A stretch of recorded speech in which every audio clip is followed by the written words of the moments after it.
Hey everybody, welcome to Off the Rack. I'm Sal. I'm Tiffany. So we got a new mic. So if it's a little quiet, let me know. I tested it out a couple times. It seemed fine when I did the record. So no matter what, if we are doing it when it's not live, definitely works. If it's live, not sure. This is the first live show we've done with the new microphone, and also since there are no new comics. There was one. There was one. There was some from the big two. Yeah. There was one, and we're going to talk about it. Yep. But first, wanted to welcome you to the show. So even though this is a new comic book show, and when I say new, I don't mean like it's a brand new show. I mean we talk about new comics. Normally, we take the comics of the past week, recap, review them, let you know what we thought about them, and then give you recommendations of books that are coming out this week. We think you should check out. So this week it's a little bit funny because of the whole coronavirus thing. This is very quiet. Oh well, let's try that. Maybe that'll work. I don't know. I think it's this. Oh, we'll turn that up. I did turn it up. Great. New mic, who dis? Yeah. So we're working it out. Working out all I the just bugs. turned it out possibly a lot. Yeah, I we don't know. I just kept spinning it. Because why not? You know what I mean? Because now it's like okay, what part are we at right now? Like, have they caught up? Right? I don't know. I don't know either. I don't know. I don't know. Yeah. Put a thumbs up in the chat. Yeah. That's when I'll know. There. That's funny.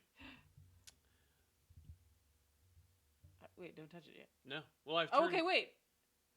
I turned up the... Yeah, well, now they say it's perfect, and we haven't gotten to the put a thumbs up in the chat. Oh.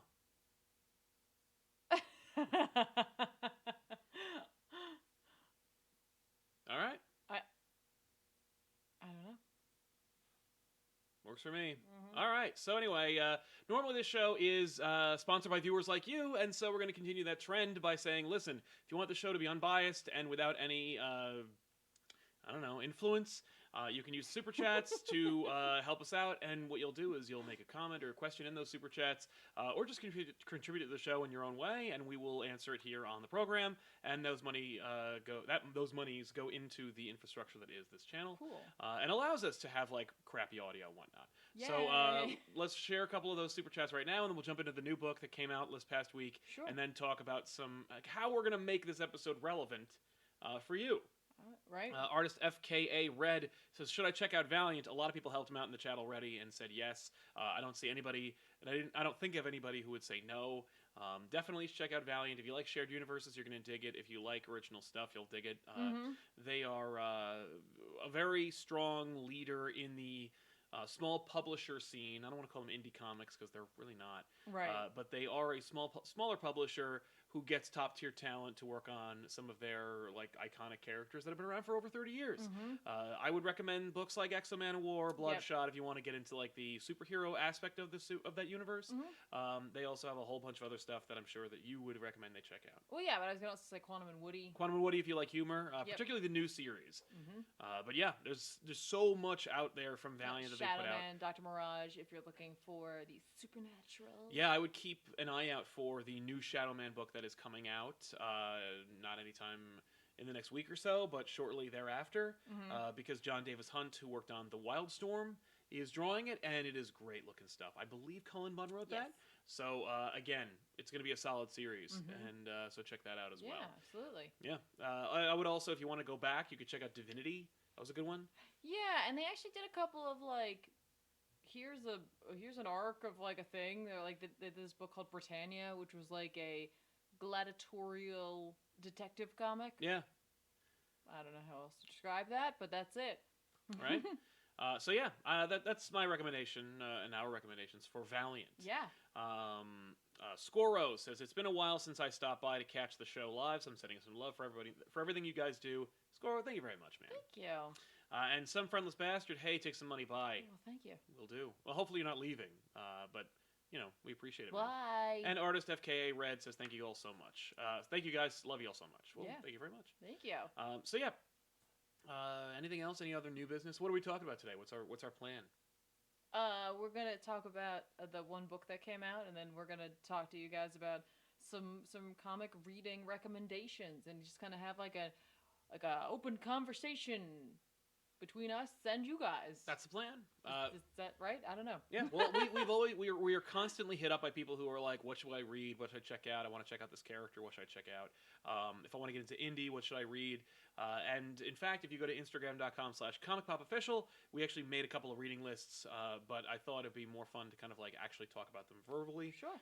So I have a few books that you can check out per character, and I'm sure you have a number of lists as well. Oh, that's how you did yours? That was smart. Well, thanks. That smart. But we're going to talk about them all together as we go. But we wanted to recommend some books that you should check out that are done, that you can check out now, that are available across the board. You can order them from your local comic book store, or you can get them through Amazon, or you can order them through Comixology, or you could probably watch them or read them through Marvel Unlimited or DC Universe, depending. Oh. So you can literally get these anywhere, and there's really no excuse not to, because they're all good stuff. So that'll be a good way for you to like get your fix for comics and not forget they exist, since you're probably like playing video games constantly or working. Right. God only knows. So yeah, let's jump into Batman. The Batman: The Adventures Continue, which I read originally as Batman: The Adventure Continues, because normally that's how it goes. Yeah. But no, this is kind of like a return to the Batman animated series from those who made it such, sans Bruce Timm. Yeah. Oddly enough, because if you are looking for your Batman the Animated Series fix from '92, you can look no further than the Batman Adventures comic, which came out, I think, in '96. It featured the first comic book appearance of Harley Quinn, and it is in the signature Timm style. Yes. In fact, Bruce Timm actually lent his pencil to those series occasionally, so you could get like pretty much the definitive other season of Batman the Animated Series, and you got a lot of like indications as to what that series was going to look like when it would inevitably return in its other various incarnations. Yep. So this is another return. What if it kept going, I guess? And this, I think, pays homage to the Timmverse of animated series, which means what's canon according to Batman the Adventures Continue. Yeah. Batman the Animated Series, the new Batman Adventures, Superman the Animated Series, obviously, Batman Beyond, Justice League, and Justice League Unlimited. I would not count that Batman Nightwing movie that Bruce Timm worked on. Okay. That's my own headcanon, God only knows. So, yeah, but that's it. The Batman The Adventures Continue. It's written by Alan Burnett and Paul Dini, who are brainchilds behind the Batman animated series, and in fact both worked on Mask of the Phantasm, which also is part of the Timmverse and is part of this continuity. The artist is Ty Templeton, and it is really embracing the digital exclusive format, I think, because it was like, hey, this is only coming out in digital, so there's so you don't have to worry about it. Yeah. Unless you ever want to collect it and print it, and then... Good luck. By the way, if you were wondering, hey, how come there are no new comics right now? Yeah. Let's explain that a little bit. Sure. There are no new comics from the big two right now to appease the local comic shops. Originally, they had solicited all their books to be coming out next week or this week without delay. Diamond Comics Distribution, the only distribution house for said comics to local shops, shut their doors for a temporary, indefinite period of time, and so as such, no shops could get their books. And in solidarity to those stores, the big two decided, after some hemming and hawing and delays, not to release the digitals, even though they have them, and there are a number of finished books that are ready for the month. So that's why there's no new books, Right. either physical or digital. There's even some hubbub about maybe having some new distribution house from Comic Hub. They said they were going to come up with a solution where you would pay them, you'd get a PDF of the book, and then you would get mailed a comic from the store that you bought it from if you selected it from a list from Comic Hub. Oh, was it mail? I thought it was like, and then later you can go get it. Or you could maybe pick it up. I think that makes more sense. Either way, none of it did make sense, and it was a terrible idea, and it died before it had any chance of becoming born. Right. Because they didn't secure permission from the publishers. They had a different story. They said that they did, and then changed their minds halfway through. Good luck with that. Okay. So yeah, that's why there's no new books. Mm-hmm. Except for this, which was supposed to come out digitally anyway, so here it is. Yep. But yeah, So okay, this is like the worst episode of the new season. Everybody was talking about how great this was, and I was like, why? Okay. Like, I was kind of excited because people Yeah. were talking about how, like, this is really awesome. It's back. And I'm like, right on, okay, I'm in. And I don't want to say that they raised my expectations too much because it's like I know how to mitigate them myself. Right. But in the same token, like, they must have, because my expectations were for it to be at least as good as the best season 4 episode. You know, like, remember that episode? It had the terrible animation in it, but like where Clayface sent a little girl version of himself. Yes. That was like the best episode of that season, Mm-hmm. and I think it's like the first 3. Right. Right. This doesn't even hold a candle to that episode. Yeah, it was. It's a lot of world building they were trying to do. You know, it's funny. It was like, it was just fine. It was like weirdly forgettable. That's the thing, is that, but like, if you're gonna bring back the animated series, if you're gonna delve into digital only, yeah. you got to do something better than a forgettable story, particularly if you have Alan Burnett and Paul Dini. Yeah. No, it's true. It was. I think a lot of the expectations for me were going to be in the art style, because it's like, I think obviously you have a cartoon, while we do love the story and all of that, a lot of that is the visual of it. Yeah. And so, like, in order to capture that, you need to just either go for it or do a spin on it, and we kind of didn't fall in either way. Yeah, the cover of this book, I think, did a really nice blend. The cover did a good job. Where And it's I like, also, this is the spirit. yeah, I but like in the comic. title page too, because it looked like one of the old title cards It totally from did. the series, and so then you go into it and like, it's just lacking something. I'm not sure if it's a depth, or it's like, you know how like in the animated series they use a lot of like dark colors, especially at night. Nothing feels particularly light or dark in No. this. Obviously because they're doing a comic, you know, they go for like the occasional like no background to a panel, which you're not used to seeing in the animated series. Obviously, like there's always something behind a character when they're talking, and so like that kind of pulls you out of it. But like, I just feel like the art, while capturing like the stylization sort of That's the thing. Batman, They use the model sheets from the show. Yeah, it was just. It was lacking. Like, occasionally there was some stuff where I was like, oh, that's kind of cool. But, Yeah. like, it didn't happen often enough. No. The other thing was, for it, because it's so beholden to the animation feel, the other issue is, of course, that it lacks fluidity and it feels very stiff. So, if you're going to try and ape off of a animated series, you really don't want it to feel like it's lifeless and stiff, which I think it does. Yeah. I think everything is really static and without true motion. Yeah, like literally, like when we first opened it up and I'm going through the pages, I was like, okay, like I'm like, maybe the artist is getting his footing, and then I see the robot, and that's when I was like, somehow you made this look more like a cartoon than the animated series ever did. Well, and okay, so if you go through the pages and you're a big fan of the Max Fleischer Superman show, like I used to be, Yeah. the robot is in the spirit of the robot from like the episode everyone thinks of, to the point where the device that the robot is stealing looks just like some of the machinery from the Max Fleischer show. But even the robots in the Max Fleischer show had some level of, I don't know, cohesion. Like, they technically made sense within their world. They were very 1930s inspired robots. Yeah. But they made sense even in their own context. This looks like an afterthought. It looks like a quick sketch somebody made of a robot during Pictionary, where it's like, I need a quick robot. Yeah. He's like, and I don't want to like point, I don't want to make fun of a clown, you know, like, where do you start? But like, he's so top heavy, like, wouldn't work. Like, there's nothing about it that makes any sense. Well, it's funny. And it's like, yeah, it's a cartoon, but at the same time, like, come on. It's funny you say top heavy, because for me, the fact is, it's like, between the robot and the cars on the page, nothing has weight. No. Like, this robot looks like it does, like, there's nothing to it. No, well, it casts no shadows, despite the fact that all the shadows that they put in are, like, digital and stuff. Like, there's...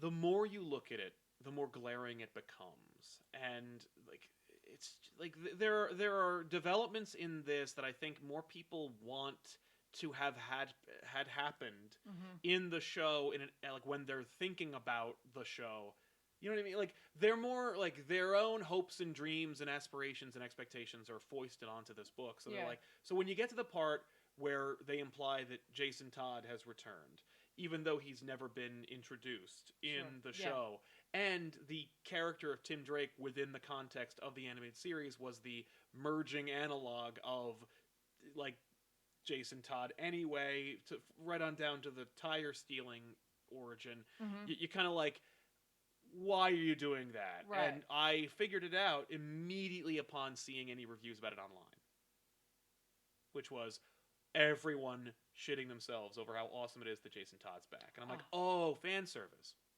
Like, oh, So the reason you did that is because it is so bad looking.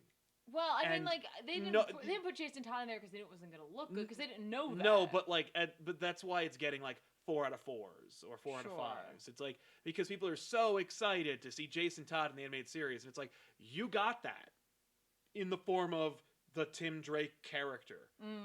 And listen, he's no one because they merged Tim Drake and Jason Todd. Like the Tim Drake character, I've always argued has very little character to him. You know, he's a little rough around the edges, but like, who gives a shit at that point? Like, the animated series creators were clearly not interested in giving all their characters as much depth, nuance, and subtlety as they were in the first 3 seasons. Yeah. And you can see that as they go. And like, they tried to recapture it by using the movies. You know, to be like, oh no, look, like, how about Return of the Joker? Like, we can give some depth to Batman and that. And like, when I was a kid and Return of the like a teenager, I think when Return of the Joker came out, I was like, this is so cool. But upon rewatching it, the more I watch it, the more like unsatisfying it is as a conclusion for the animated series, because it's just a bunch of cool stuff that happens and not like, it doesn't give the characters any like satisfying send off. It just kind of like is horrible shit they couldn't have gotten away with on the show happening to these characters, which is cool, admittedly, to see in animation form, but it's also kind of dissatisfying in terms of a story if you are in any way a fan of the first 3 seasons. Right. Like, there is no episode in the first 3 seasons that even hold like that are on the same level as this issue. Yeah. Like maybe the episode with the kids and the penguin, but like that one, even that one as a kid, I thought was I've got a Batman in my basement. Like I loved that episode, even though for most people it's considered to be one of the worst. It's like You're talking to a die-in-the-wool like Batman animated series fan, so it's like never was it going to reach my.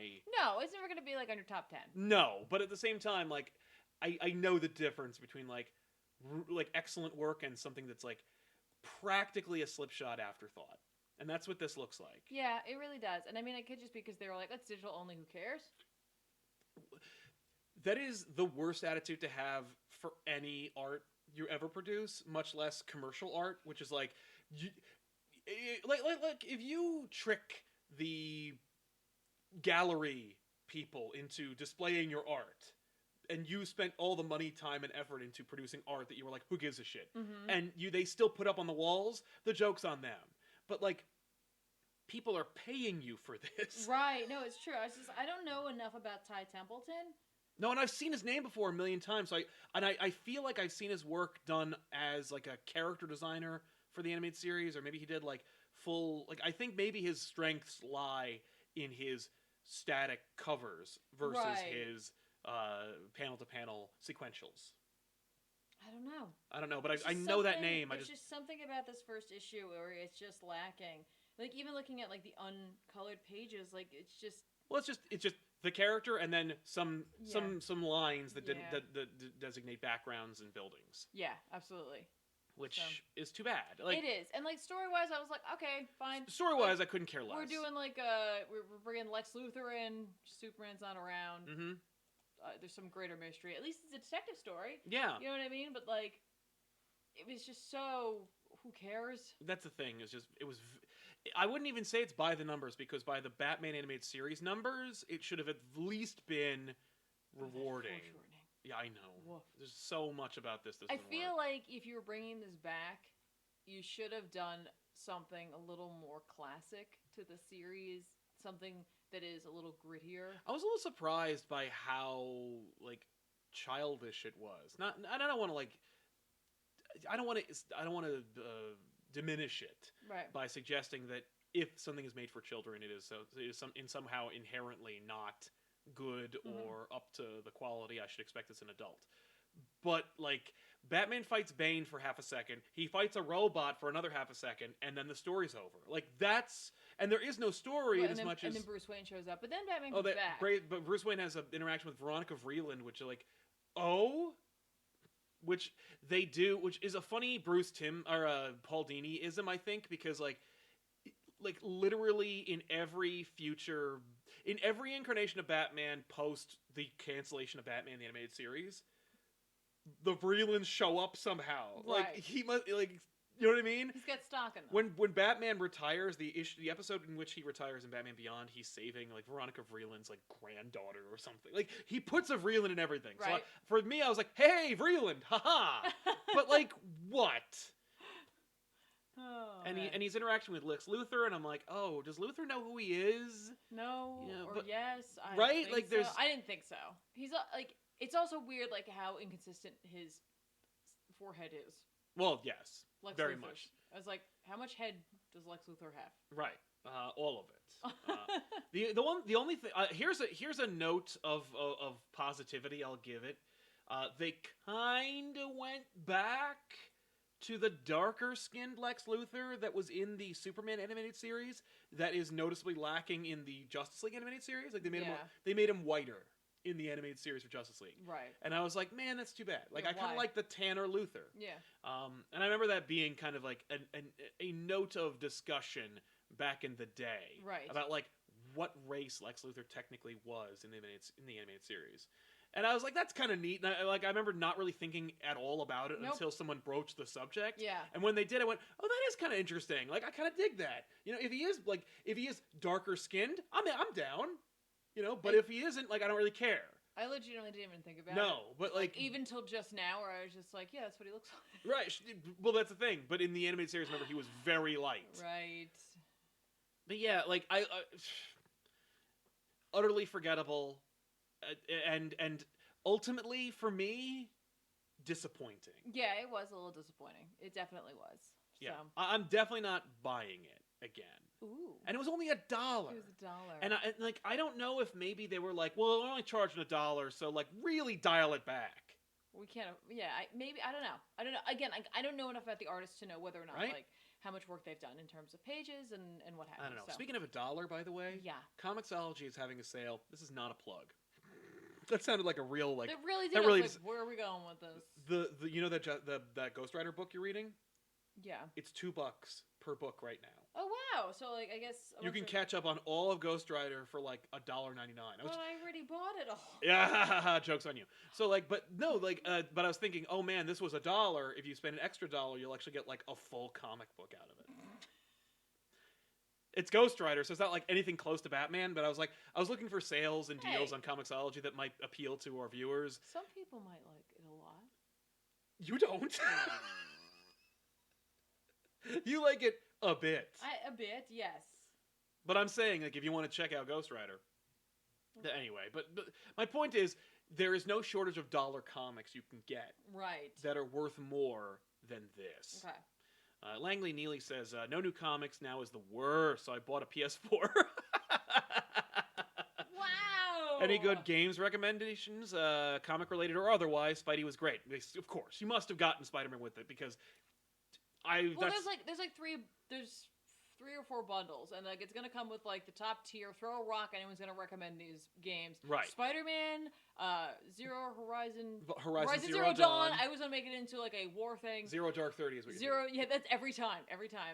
God of Boy, and The Last of Us. Like you throw a rock, anyone's gonna throw those games at you. And But if you haven't already, buy those. go get those. They're good. And get them used. You know we pay a lot, but it's like couch co-op is like the key. So if you have some folk to play it with, I highly recommend grabbing Overcooked. Yes. It's a stupid little game, but like it will like make and break your friendships. Yeah, it will bring you together. It is not It will a friendship tear you destroyer, down and then and make then you build stronger. you back up. Because you will have run a failing restaurant in the heart of a volcano together. Yes, and you know what it is. You will have made pizzas in a haunted house. Yeah. and come out the other side of it, all the better for Yeah, it. when you see pizza, you'll be like, yay, they're easy to make. I mean, of course, you can grab, like, any of the Soulsborne games. I Yeah. like the overall look of Bloodborne, if you like that kind of game. Like, I think that is a really, like, beautifully crafted looking game. Yeah. Any of the Call of Duties for your standard shooter. Yeah, I like CODBO 2. I think that's the best out of them. But, like, for the modern system, up to you. CODBO 4 is simply there's no campaign in it. It's just multiplayer, but you can play with bots if you want, including the zombies game. So if you're looking for something like that, that's not too bad. Yeah. I really want to try Neo. I have it. I just haven't jumped into it. Yeah. I think of some of the other stuff that we've played. Yeah. Doom Eternal. Or even Doom 1. Doom 2016. Grab that. Or Doom. Ultimate Doom and Doom 2 are Because you available. can get those in the PS4 shop. Go Yeah. check those out too. They're doing a lot of sales as well. Yes. So I would definitely recommend going to see what's on sale. And they even still do demos. Can you believe it? No. They still do demos for certain things. So you can go try some stuff out. See what you're looking for. Right. See what you like. Eddie Eckenberg says, been staying inside a lot playing Persona and Persona 5 Royale, and I just noticed how much Tiffany looks like Futaba, and now I can't unsee it. Thank you. You'll have to Google that. I have did. no idea what that means. Yeah, you do. That's amazing. Nailed it, Eckenberg. Nice job. Igor Ruzin helping us out. Thank you very much. Mr. Rayguns, Pew Pew, says, love you guys. The new Batman Beyond series is great. Don't know if you've read any of it yet. I've read some of it, and it is great. It's better than this. I'll tell you that. Better than mine. Better than mine. It's legitimately good. Bretta West says, so in the vein of Barbara and Bruce hooking up, what comic book relationship is the biggest no in your book? For me, it's Husk and Angel. Yeah, that was one of the grossest things. Both of those things are incredible no-nos for me. Yeah.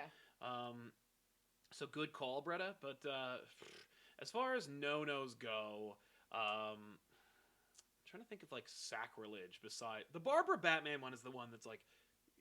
Enough. You are alone in your fetish, Bruce Timm. You are alone in your fetish. Like no one likes that. There might be. But you awakened it in people. Like you created that fetish so that other people, so that you wouldn't be alone. Congratulations on that. I don't know, man. That's a good question. I'm like, does Jacqueline Gwen count? No. Ugh, no. That's borderline rape. So like for me. Oh wait, what about what were we? Was it like? Was it Let's keep going. I'll get to it. My brain's gonna get there. But thank you for your suggestions. Oh wait, you're not going. You don't have an answer? Not really. Wasn't it Gwen and wasn't in Spider-Man? Was it Sins Past? Oh yeah, Norman Osborn. Yeah, thank you. That didn't happen. I was so desperately trying. Well, yeah, but that's still a no. Yeah, that's a big no. It's a big no. Yeah, Gwen and Norman Osborn. Yeah, I mean that's the biggest. That's the biggest of no's. I would also just like, this isn't really anything. I just don't care for like Thanos' creepy like obsession with death. They've pretty much abandoned that. I know, but I'm just saying like. See, I like it. Well, fine, but like because it's tragic. Because I know death will never be like death is always like keeping him at arm's length. I like that. To be fair, he's kind of a dick. Yeah. Well. Oh yeah. That's an understatement for Thanos. I'm saying it's less of like a tragedy on him. It's more like no, but it's You're doing all this crap for her. Pack it up and move on, man. Right. Yeah. It's one-sided. She at times has a skeleton face. What are you doing with that? I don't know. He likes that. He just likes teeth. Nick the Destroyer, just want to throw some love and cash your way. Well, you just did, Nick. Thank you so much, man. We really appreciate it. Oh, thank you. And thank you very much. Thank you. R. Jones, hey, Silent Tiff, been reading Kurt Busiek's books while in quarantine. Nice. Thoughts on Superman and Secret Identity or Batman Creature of the Night? You're reading Creature of the Night. Yep. And I think Superman's Secret Identity is excellent. I dig Creature of the Night. Yeah, I mean... Even if it makes me think of Rocky Horror every time. Oh, yeah. Creature of the Night. Yeah. No. Busiek's great. Despite his crossover hypocrisy. He is kind of a hypocrite. I'm going to throw that out there. I'm throwing it down. We made a little video about Marvel DC crossovers and how it's like, oh, wouldn't it be cool if they had an intermediate... Like, before the comic book industry practically imploded over this coronavirus thing, we were like, oh, man, maybe the fact that they both have parent companies is the reason why they want to have crossovers. What if they had an intermediary? Yeah. So IDW publishes all the crossovers, and everyone gets money. IDW would, of course, shoulder the cost because IDW would then have a book in the top 10 sellers every month. Wouldn't that be great? So I tossed that out there online, and because Kurt Busiek's very vocal about his involvement with JLA Avengers, I tagged him on the conversation, and he dressed me down. He did. And I was like, right on. Like, you know, I'm not sure if you understand. I'm not trying to suggest that you write more crossovers. I'm just saying, like, I was kind of like hoping for a signal boost. Yeah. And again, he was like, I don't give a shit. Like, please leave me alone. And I was like, right on. Like, I'd rather not do those. He said, I have no interest in doing crossovers ever again. And I was Right. like, right on, okay, cool. Like, fair enough. And I actually deleted the tweet and redid it without his tag. Then Gail Simone was like, hey, wouldn't it be great if you could do some Marvel DC crossovers? Who's in? And Kurt Busiek was like the first one to say, me, and here's my pitches. And I'm like, oh, I see. So if it's Gail Simone, it's okay. My apologies. I think it's just, you know, who you? Yeah, right. Well, like, I wasn't asking him for a pitch. Anyway, moving on. Keep the positivity Dan train V900 going. says, I like the adventures continue, but I didn't love it. Each chapter will be short. I did love the interaction between Bruce and Lex, along with the cliffhanger. Looking forward to more as it comes. Well, it's a very small investment, so it's very easy to check out. So even if you didn't love it, it's not essential. Yeah. But if you did love it, it's $1. Luke Varillo, happy Monday. Hope you guys and Ethan and Ben are doing well in quarantine. I'm in the middle of my free trial week for the DC app. Ooh. Here for recommendations once I get through reading Morrison's Batman. Nice. Well, as far as the app goes, which I am like paying for some reason, you can watch all of Batman the Animated Series, all of Superman the Animated Series, all of Justice League the Animated Series. Well, I think he's also looking... I know, for looking for books. Well, we're going to get to. But like you should also check out some of the originals that they've made. The Harley Quinn show is excellent for the first season. Swamp Thing. Watch Swamp Thing. Doom Patrol. Watch Doom Patrol. Great one. And I think as far as the original programming goes, that's kind of it. But if you want more, there's tons more. I think you can get Swamp Thing on there, like the book. I think Saga Swamp Thing's on there. It depends on like how much is there, you know? Yeah, right. Well, I mean, we'll just bring up our stuff later. But we will bring. You can take a check. Exactly. Cross-reference it with the app. Exactly. But yeah, Joseph D. Polito says, "Hey guys, here's some cash now that I can catch up on catch your shows live for the time being." That's right. Yeah, we're in a weird place where all of our schedules line up. That's right. And I am collecting Batman Gotham Central and the Nice. Super Sons Omnibus, thinking of calling up Zaps to purchase Batman No Man's Land. Okay, so those are great recommendations. Gotham Central is cool. Mhm. If you're looking for like Law and Order Batman, boom, there it is. Yeah. Super Sons, we have the Omnibus as well. It's excellent. Just basically, if you're like, I can't spend money on omnibuses, just go to the apps and see like either Comixology or DC Universe. See what's there. And just grab Super Sons. If Jorge Jimenez is drawing it, it's a must-buy. If not, it's still going to be an engaging story that's lovely. Yes. And you're going to dig it. Check it out. No Man's Land, yeah, man. It's very long. It's very expensive if you want to like get them all.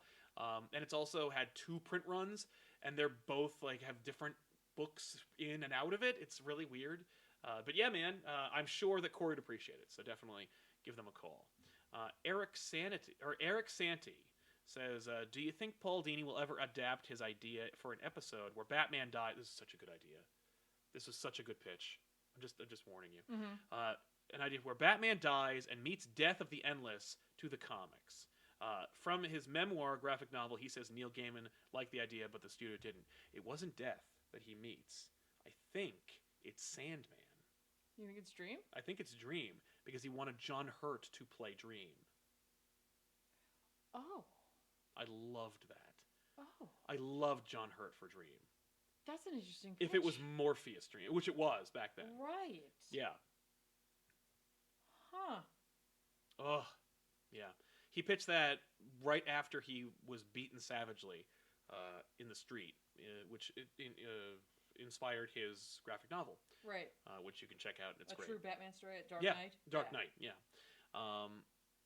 And I think it was Burnett was like, whoa, before you slow your roll. We're not doing any of that. Like, he wrote this whole episode to kind of like cathartically deal with that. Right. And Burnett's like, I'm glad that you used it as an opportunity to feel better, but like, no. It could be both of them, I wonder. It might have been both of them. It might have made sense. I mean, those two hang out like all the time. They're related. Debashish They're all Malhotra. related. That's true, but those two seem closer than others. Yes. Debashish Mahaptra says, "What happened to Marvel Infinite Comics? Like Wolverine Japan Most Wanted. They felt animated because they were made for screens. Great format for digital. Agreed." Yeah, Marvel Infinite. Remember Marvel Infinite? Where you could scroll and it was they essentially I think they my guess would be based on what happened to Marvel Infinite was and if you're not familiar, Marvel Infinite was literally like, we're not going to pay to animate it, but we will have the book like move essentially if you just scroll as fast as you can. Right. As fast as you can. Just but no, it was basically like it was kind of like a motion comic. Right. But the issue was that I think they made more money from the trade sales of the book, and when that happened, they were like, "Oh shit! Well, we have like 10,000 pages per issue. Like, Right. we need to selectively pick what pages to use." And it became a nightmare. My guess it was just a nightmare to try and figure out like how to adapt it. But yeah, they should just bring those back. Those were fun. I'm sure they were a nightmare to produce, though. Yeah, because there's like yeah. Right? Yeah, maybe, I don't know. Yeah. Raj Patel says, "Hey guys, check out Infidel by Pitcheshote and Campbell from Image Comics. Check out Infidel from Image Comics. It's a phenomenal political horror book that is a one-and-done story. Have a good one." Will do, Raj. Thank you very much. Hey, yes. What Dreams Didn't Come, Morpheus from Sandman series almost made an... I was so obsessed with this. Yeah, you're like, wait. Almost made an appearance in Batman the Animated Series, contrary to what some have theorized about the reasoning for its cancellation. Neil Gaiman has repeatedly voiced that he was 100% enthusiastic about the idea when Paul Dini approached him about it, even proposing the casting of John Hurt in the role. The big reason this never happened was in 1993, Vertigo split off as its own brand. And became a mature readers only, which they didn't want to associate with their cartoon. Saturday morning cartoon. Yeah. So there you go. It was Morpheus. There you go. Dini Dude 7, speaking of Ghost Rider, check out Jason Aaron's run. Did you ever read much of Jason Aaron's run? No. I think you would like it. Is based on your experience with Thor. Excuse me, is it Danny Ketch? No, it isn't. Well, then who's going to fall No, into but he's in it. Trash can. Trust me, you'll like it. No. Danny Ketch has a huge status quo change. I don't remember if that's Daniel Way or if that's Jason Aaron, but they do insane things with Danny. I'm sure a lot of things happen to him that are different. Yeah. But I was just... It's weird. Yeah, I know, because Danny Ketch is just a clown. I feel badly for Danny. Right. Who doesn't? But yeah, you should check it out. Super Comic Fanboy 616. I haven't got it yet, but would you say the adventures continue read like a toy commercial? Because it is. Get your Batman the Animated Series toys from DC Direct this fall. It honestly didn't, because you only see Batman. Yeah, like... You don't see a car. There is one shot of the Batmobile in the Batcave. But, like, it's not doing anything. No. You know what I mean? Like, unless they're going to have, like, the robot. Mm-hmm. Like, it honestly didn't even feel like it was selling me anything. It just felt like it was making me not want to buy something. By the way, if you ever do want to watch an amazing toy commercial, you should go to YouTube and check out the Batman Animated Series action figure commercial starring Kevin Smith and Paul Dini. Oh my God, yes! Because that is a work of genius. It really is. It's Batman! It's Batman! Jack O'Connell says, "Hey guys, hope you're doing well with everything happening and keeping busy. We are trying to, man. Hopefully you are as well. Once my university exams are over, I'm planning on getting a Nintendo Switch if my sisters don't kill me before then." Yeah, well. Nice. And if they don't kill you before you get the Switch, they're going to kill you for your Switch. Yeah, that's a great purchase. Hopefully exams are over soon, because Nintendo's also doing a big sale in their store on some of the like independent games, as well as other games as well. I picked up a couple of games for a penny. Right. One of the games I picked up is up to 4 players can work to keep a railroad going. And by that, I mean, like, I think there's a train going and everybody's trying to lay the track together. And I'm like, yes. I really like these games that test our friendships. For some reason. I don't understand it, but I appreciate the like when we played, was it Lovers in a Dangerous Space Time? Yeah. Kenneth Dowling, hi guys, hope all is well. I checked out a couple of issues of Tynan's run on Batman. It looks pretty good. The designer looks kind of silly. Much improvement from Tom King, thank God. Kenneth, we talked about this a little bit, but I will talk a little bit about the over designer. I agree. The designer is ridiculous. I think he's supposed to be. Obviously, you don't get through the amount of like goalposts that he has to go through in order to without like any discussion. It's like, I'm thinking baggy camo pants, and they're like, no, like nope, but they got it, so he had to go through a series of decisions. But if you're soft on Tynan's run and you're like, particularly like I was, like when it first started with Tony Daniel, okay. yeah, Well, yeah, the art was like a little, but like that's better. the last issue, I think 91 was where you should start. Which, if you do know about the designer, though, you probably are already if you there. started with the designer, that's the time to start on Tynan's run. Because it's like, they threw a lot of shit I don't care about at me in the beginning. Yeah. And I was like, I needed a palate cleanser. Like, we needed Batman's Grave to be the book. Like, just be Batman 80s, 88 or whatever. Mm-hmm. And then just be that. The problem is, of course, it's taking forever to come out. But yeah, I'm very happy with it as well. Artist FKA Red says, just found out my job sent me some money on top of what I saved up. Wow. Have more money. You guys, you're very kind, man. Thank you very so much. much. Keep some of that money. Yeah. Because you don't know when it's all going to thank you so come much back. But for thinking of us. I'm happy that you got more Thank you. than you thought. Lucha Dandy, speaking of toys, if TMNT and Power Rangers can have a solid comic, which they do, yes, then there's a chance for Street Sharks comic. Dude. If you haven't already, go on the Toy Galaxy's website or YouTube channel and check out his Street Sharks rundown, because like I watched a little bit of Street Sharks and immediately turned it off. But those toys were amazing, and I really always wanted a Street Sharks hand puppet. I never got one. I don't want to get into it. They should do a limited run or a limited series of Street Sharks, and they'll just bring in Grant Morrison, and he can weave the epic lore that is Street Sharks. Because I don't know anything about Street Sharks other than I've seen their toys. Yeah, essentially, they're real people who are turned into shark people. It's tragic. I would never want to be a shark person, but these kids make the best of it. They have a jawsome time. Most people, the only thing they know about Street Sharks is that Vin Diesel was in one of the commercials for them. What? Oh, you've never seen Vin Diesel's Street Sharks commercial? No. It's like amazing and also like pull that up while it's very quick. It's just him like playing with them. It's and it's unmistakably Vin Diesel. Is this what we've like just turned this show into? Is me? No, we're getting into the review. Okay. We're getting into recommendations. Okay. But Saint Lucia says, would you do a commentary on the Batman TMNT movie? I should. We already saw it, and I enjoyed the hell out of it, by the way. It's one of the best DC animated movies made in the last 2 years, I think. Because it's just genuine and indulgent. Like, it's just kind of fun. I really enjoyed that. And so I'd love to talk about it more. I want more. Give us more. Like, do another one. Do the second one. Like, do the third one especially. Like, come on. Bring back the original cast of Justice League and make them all happen. It's Vin Diesel in a darkened room being thrown Street Shark figures, and him being like, oh, okay, and then he just grabs one and he like does little voices for everybody, but it's Vin Diesel. It's outrageous. Here, you can listen to it using these headphones. You're like, I'm committed to you seeing this. You gotta watch this. Jordan Metviner says, thank you for helping me not go insane during the working from home. You're very welcome, man. Thank you for helping us out and for hanging out with us and letting us be part of your home as we chill with you.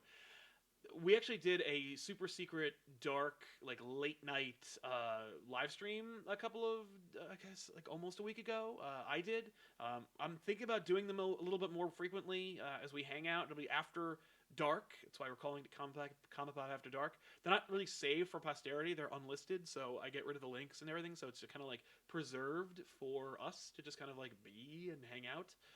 But it's a way of like kind of playing with the whole format.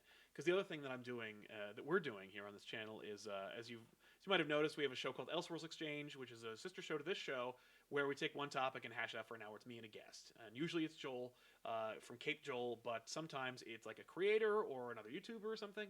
And so we'll hang out and we will like talk about those kinds of things. And so you'll notice that Ron Mars was on an episode not too long ago, and we're working out more episodes, and we're going to be cranking out like more episodes of Elseworlds than ever before. And hopefully that will fill some of that void. You get me thinking about how like we're trying to provide like more content for you that you want to see or that you've wanted to see that we can achieve. That's why we're really toying with the idea of bringing back Harbor Patrol, our D&D role-playing game superhero series based on the DC Adventures RPG. So stay tuned for that more as well. Yeah. So what do you think of Vin Diesel playing with Street Sharks? Pretty dope, right? You know, it was like fine until the hand puppet showed The up. hand puppets are the best part. That's all what I think of every time. Wow. It's like the budget was nothing. The budget was however much it cost to buy the Street Sharks figures. That really just he's wearing a leather vest with a shark tooth necklace around his neck. Naturally. Okay. Well. So did that completely change your sexual opinion of Vin Diesel? Like he went he was very appealing, and now he's less appealing. Okay, well, let's get into recommendations for books that we think you should be checking out during your quarantine. You can go first. I need to process. Sure thing. Basically, I broke them down by character because a lot of people went by character. I went by like big two and like independent. Nice. Because it's all gonna be the same stuff that you ever heard from me in my life. Right. Well, and I've if you are a relatively new subscriber and you ask us like, hey, what's your recommendation for like Spider-Man books? I want to get into this character. Mm-hmm. What should I check out? I'm going to tell you, I've talked about it a million times, and I'm not going to ask you to comb through all our videos. It'd be very nice if you did, of course. But if you wanted to skip out on that, you don't want to cherry pick those moments and try and find all these recommendations. For that particular thing, I did make a video. Yes. If you're a newcomer to Spider-Man and you want to get into that character based on your personality type, I did make a whole video about that. But I also made a Spider-Man kind of must-get list. It's kind of like a check off if you haven't actually read these yet. Like if you have like half an hour of downtime every day, you probably should sit down and read these if you're a Spider-Man fan or if you want to be a Spider-Man fan. Right. And that's the case for all these recommendations. Right, and these are just some. Yeah, these are not definitive, nor do they include your favorite run of all time. I'm going to just say out loud, like, your favorite run, you specifically who's watching right now, is not on this list. So. I mean, maybe it is. No, it isn't. Because I know that whoever I'm talking to is going to tell me in the comments that I forgot it. So, keep that in mind. But before we do, Olbanji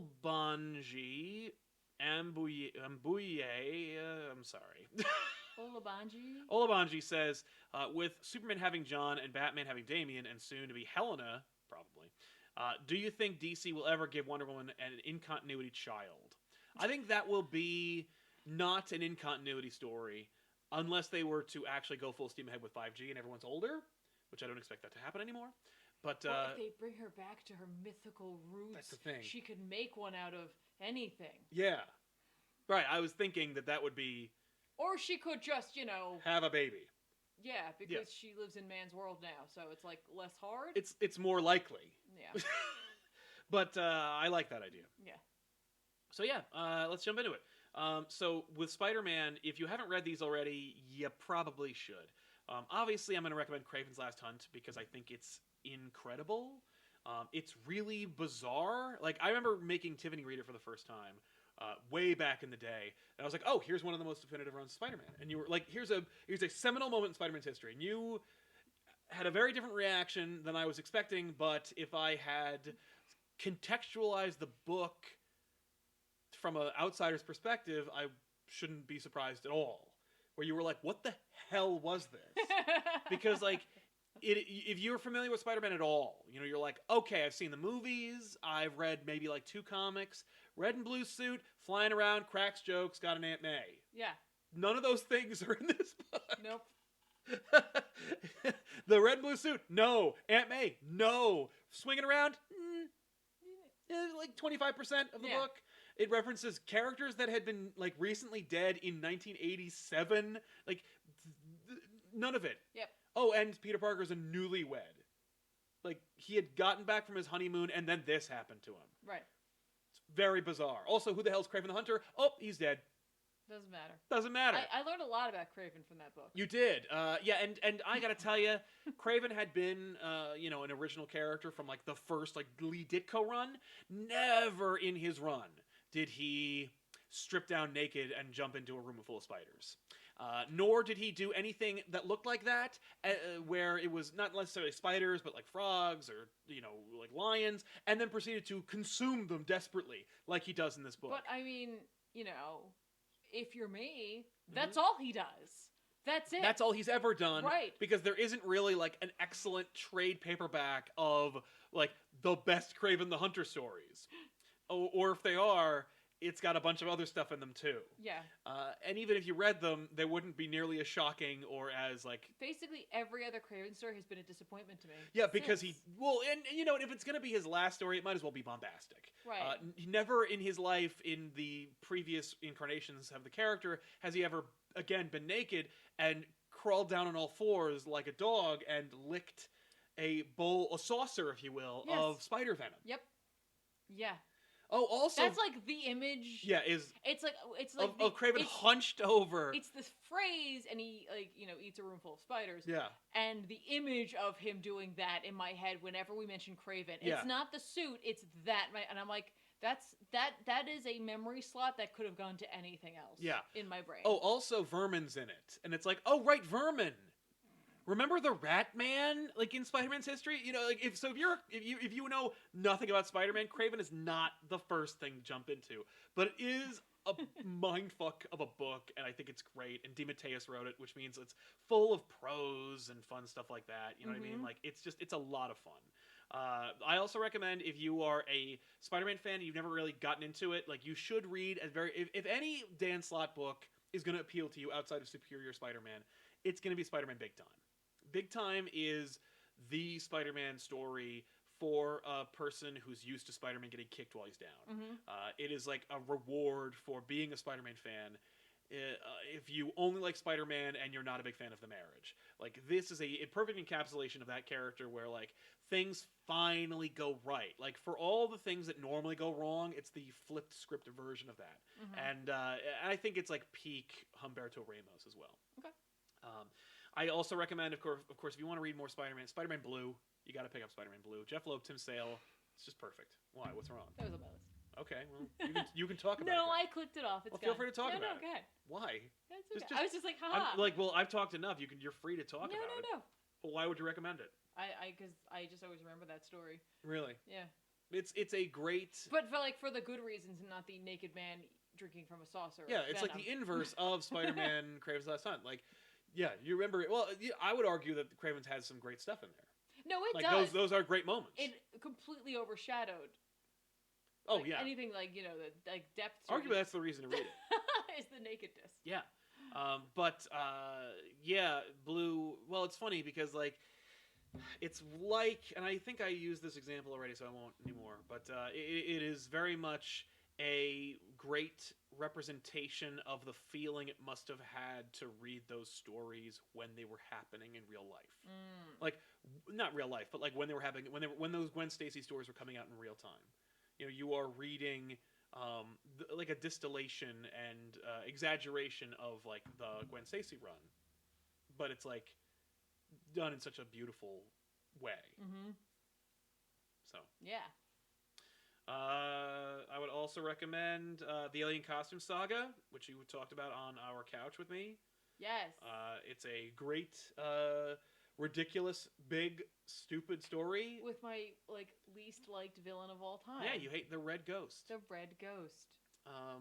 And I was like, what's his name again? Something about apes? Red ape? No, it's the not. Ghost. He has an army of super apes. I know, that's what I'm saying. I'm like, yeah, I hate you. Obviously, you also have to read Night When Gwen Stacy Died. If you've never read it, you should read it and see how it holds up. It's kind of neat. Yeah. Like, it's really cool. It's Jerry Conway, and you're like, whoa, Jerry Conway. Like, read that and then read Spider-Man Blue, and then you'll feel bad. That's true. That's actually not a bad idea.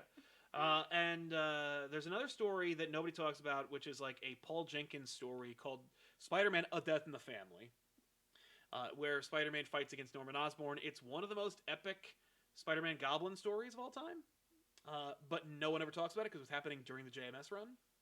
And Humberto Ramos also, I think, drew it. It's ridiculous. It's very, yeah, he's really swinging for the fences in terms of, like, his style. Okay. But it's very gritty, and it has a very, like, Final Confrontation feel to it. Okay.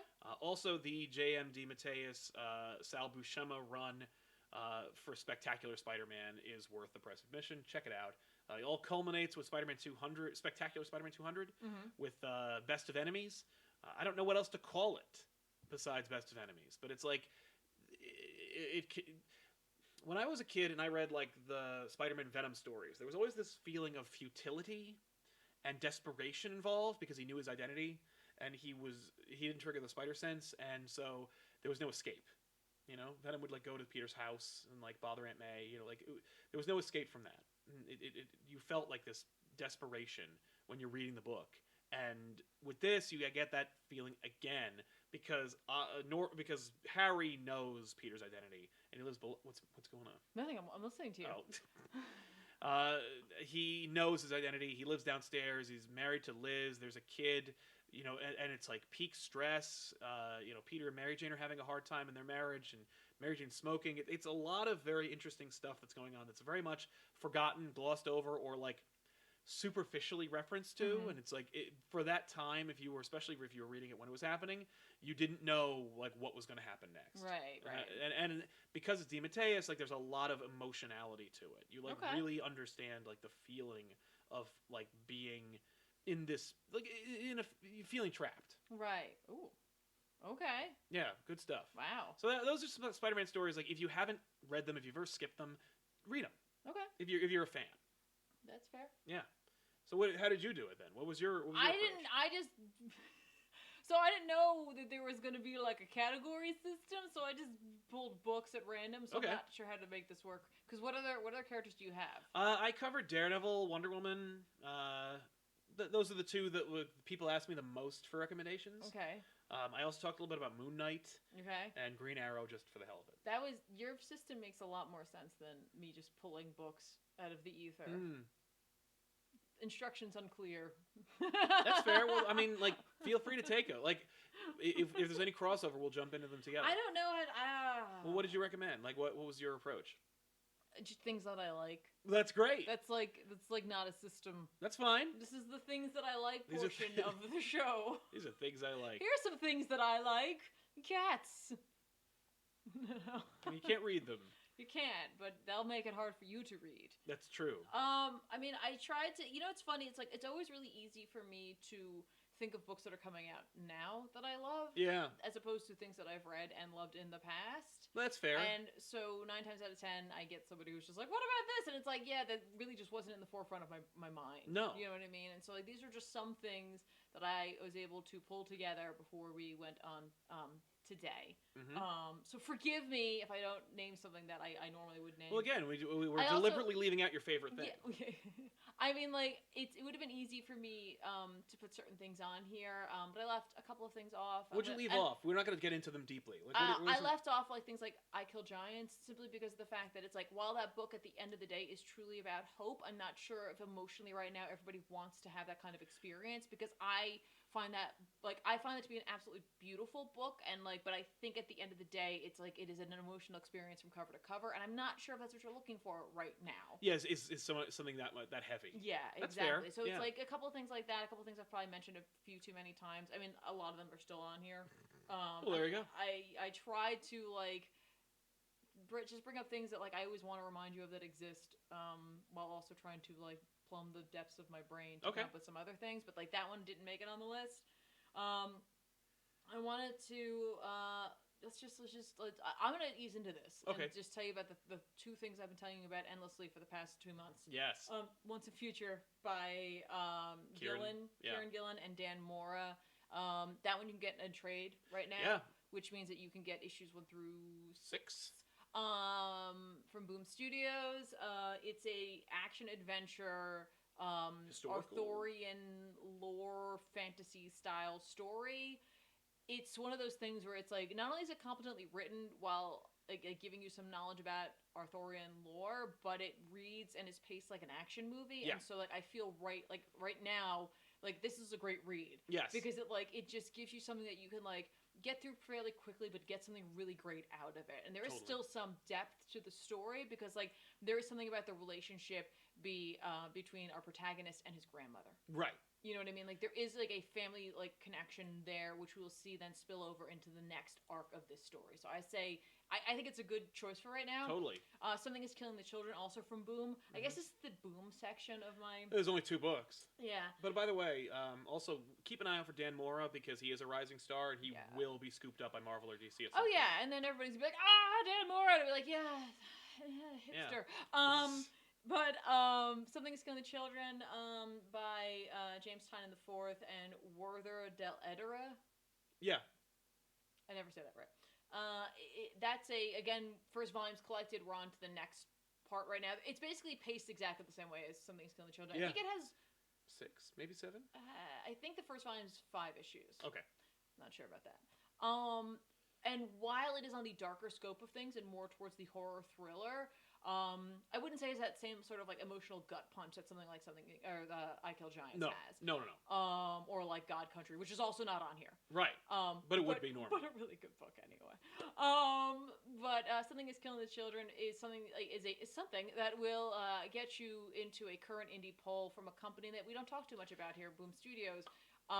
It's just a really spectacular story that Tynion wanted to tell. Yeah. And he's had it on the back burner for a while, so it's had a lot of time to grow and a lot of time for him to put it together and solve any of the problems that it may or may not have. And he found a really great artist that works really well with it. So yeah, I've never seen art like that. No, it's really good though. Yeah. But it's specifically it works really well for that story. I wouldn't then make this person go draw Batman or Spider-Man. Not necessarily. Maybe Batman, but not Spider-Man. Probably not.